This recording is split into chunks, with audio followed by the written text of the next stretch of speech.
Next, from the USDA Forest Service Office of Tribal Relations, we have Reed Robinson. Reed is the Director of the Office of Tribal Relations for the USDA Forest Service. As Director, he supervises the Tribal Relations Program in Washington, D.C. and provides leadership for all regions, research station, and forest-level tribal liaison functions.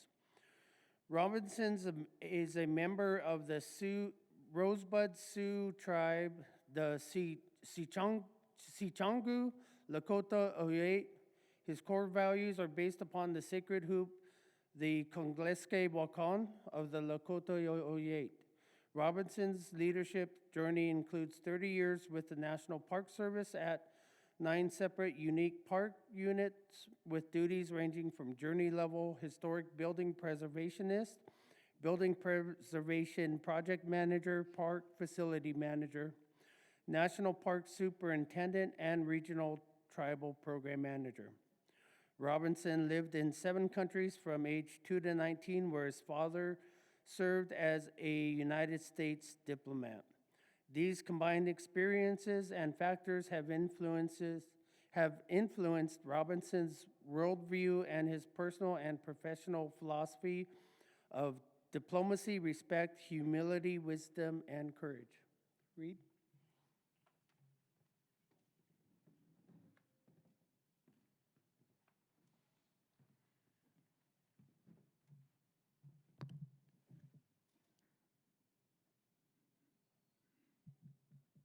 How? Matahakiapi. Let's get started by making this a little bit interactive in the recognition of the Katua people, Eastern Band. There's a term in Lakota. It's a form of greeting. It's also used for other purposes. And so if we can all join together in recognizing and support the ancestors who sacrificed and gave so much for this place that we're here today. So warm up your throat a little bit. So we'll practice once, and we'll do it in a low way, a chill way. So when I say hoka, like that, you say hey, and then we'll go a little louder. So, hoka.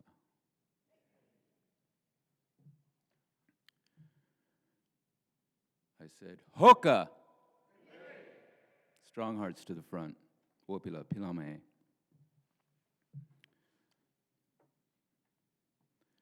So here's the overview.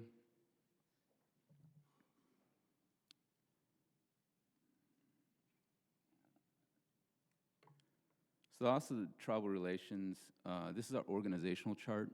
We're organized in the Changleshka Waka style, the sacred hoop. This is a way of looking at the universe and the world. There's a lot of lessons in that Changleshka Waka, this hoop. The Office of Tribal Relations is organized in witayas. In Lakota, that means group. So each group in this Changleshka Waka has a responsibility. And we cross responsibilities. We're not siloed in these hoops. So those of you that are members of the OTR family, please stand and recognize yourself from the Washington office, stations, regions. If you're here, please stand. So we have Alicia Bell-Sheeter. Can't see everybody, it's a big room. Got folks in the back. So just starting off with these witayas, as I mentioned, Alicia Bell-Sheeter, there's a term, work harder and smarter. Alicia Bell-Sheeter works hard and smart. So this red witaya is responsible for co-stewardship. The Forest Service has established a co-stewardship subdirectorate. Alicia Bell-Sheeter and the team here represents that subdirectorate. We also have the Yellow Wataya, led by Travis Stone from the Shoshone-Bannock. And he is responsible, and his team is responsible for policy development, policy review, and national level consultation. Then we move over to the White Wataya, led by Tasha Caldwell from the Menominee Nation. Tasha Caldwell serves as my leadership, direction, and oversight of tribal relations programs within the agency, responding to correspondence to tribes, so internal and external, and also training and conflict resolution. The Black Wataya is the directorate, and that's myself, Pam Williams, and hopefully soon to be hired other additional staff.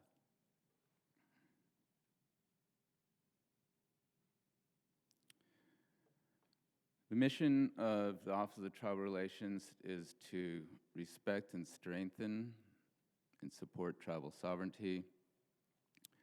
There is nobody in the USDA and in the Forest Service that can diminish tribal sovereignty. And so our role, my role, in the Office of Tribal Relations, if you look in the manual, there's a lot about advisory, like I'm an advisor and my team is advisory. That's not the posture we're in right now. We're in the posture of quality assurance, quality control, and accountability. These are our values. They come from that Changaleshka Waka, compassion, courage, gratitude, honesty, humility, wisdom, and respect. We talk about these things all the time.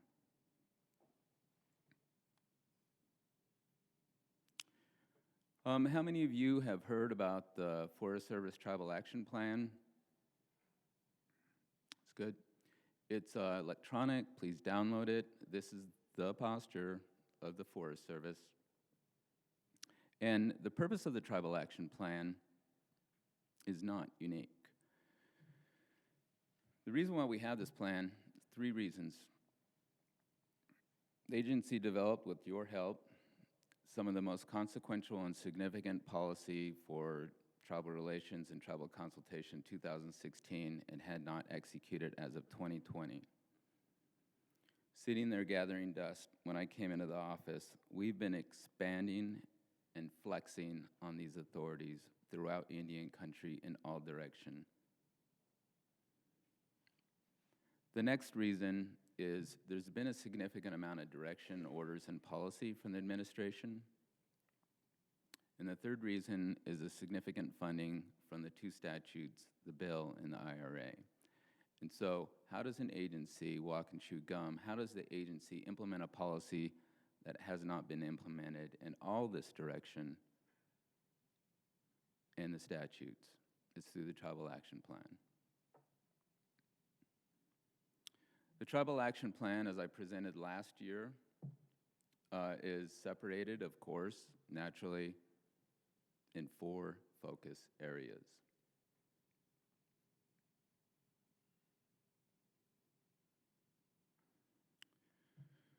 So here's an update on just a synopsis, a sampling of the update on the action items, because we're not in a strategic planning posture, we're in action posture.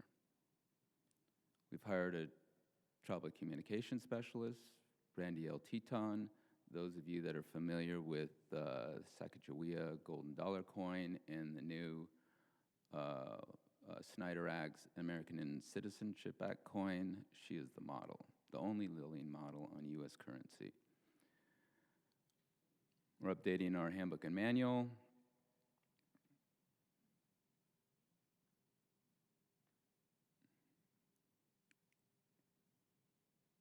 Here's some updates on treaty and trust. So I'm the departmental representation on the White House Council for Sacred Sites.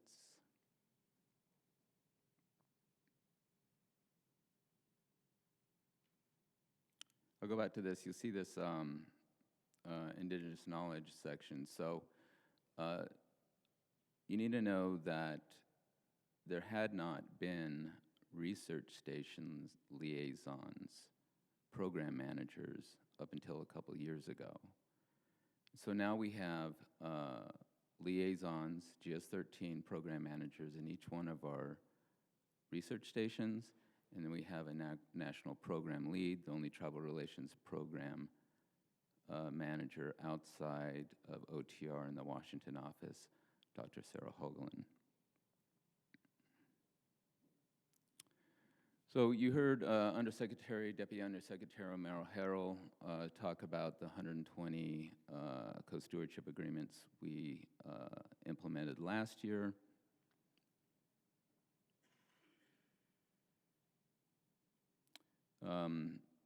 If you go to our website, you'll see a lot of information on our planning, our products, including the co-stewardship report. There also is all of our consultation, ongoing, past, present, future.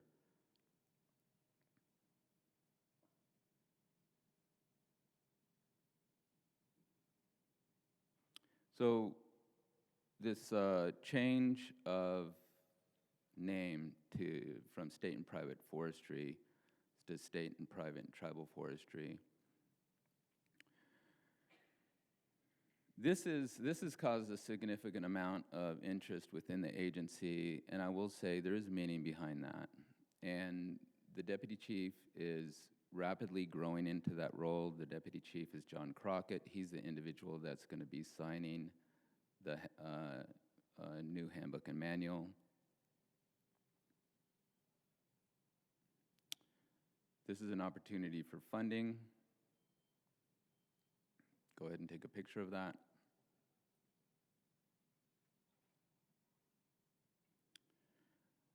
And keep in mind, as I mentioned last year, we do have the landscape scale restoration program that is now available to tribes. And there is a set aside this year in these for tribes, and I think it's $20 million. And the max amount that your project can be is $2 million. And this is for work on trust land and tribal fee land, not on Forest Service land. This is, you'll see on our website, the resource for implementing Joint Secretary Order 3403.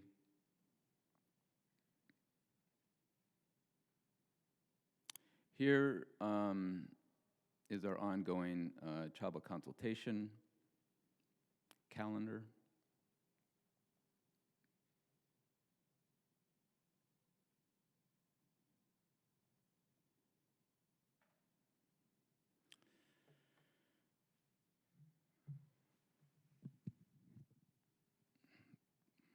Check. So I'm going to move a little bit so I can read that. So I mentioned the 2016 handbook and manual. I come from a facility management background that required its adherence to international building codes, OSHA regulations. Those are not optional. Those are required. So the Forest Service directives on tribal relations and consultation is the minimum standard, just like OSHA, just like building codes. They're not optional. They're required. We shall do them. This is the minimum standard.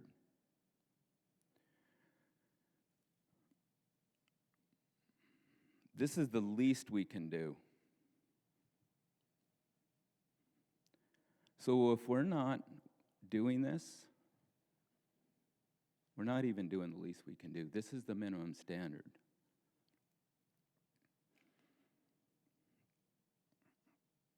So the update also includes all the new direction from the administration, whether it's through consultation, indigenous knowledge, sacred sites, treaty rights, and funding the trust responsibility. So we started our consultation process last year, and this consultation process is ongoing. It's going to last over a year. The Forest Service has the longest national tribal consultation period of 120 days. It could be longer if you ask for it. So we just recently had a forum for update, the 60% update of the directives. And so I ask you to submit your comments on these policy directions, because this is the accountability part. We're asking for accountability. We're asking to be challenged, because we know, I know, that the federal land management prescriptions that were applied to the North American continent didn't come from this continent. And over the course of over 100 years, we've really never made any adjustments. And if you don't make any adjustments after 100 years of a European land management dynamic and prescription, you're going to miss the mark. You're putting a square peg in a round hole. And nature doesn't like straight lines. Nature likes round things, like hurricanes and bird nest, mountaintops, the shape of planets,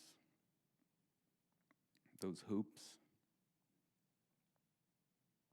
We hope to get these directives signed and approved by November. This is the most important, powerful thing my office can do, is develop policy. And I can guarantee you that I will be relentless, we will be relentless, my team will be relentless, ensuring that we conform to what we agreed to do, not only in 2016, but in 2024. We're honest brokers. We want to prove that we're honest brokers. And if we're failing anywhere, I need to know about it, because part of my role is conflict resolution. And I take it really seriously. And I'll go anywhere, at any time. All you need to do is ask. So we're doing a lot in the Office of Tribal Relations. And we want to do it together with Indian country.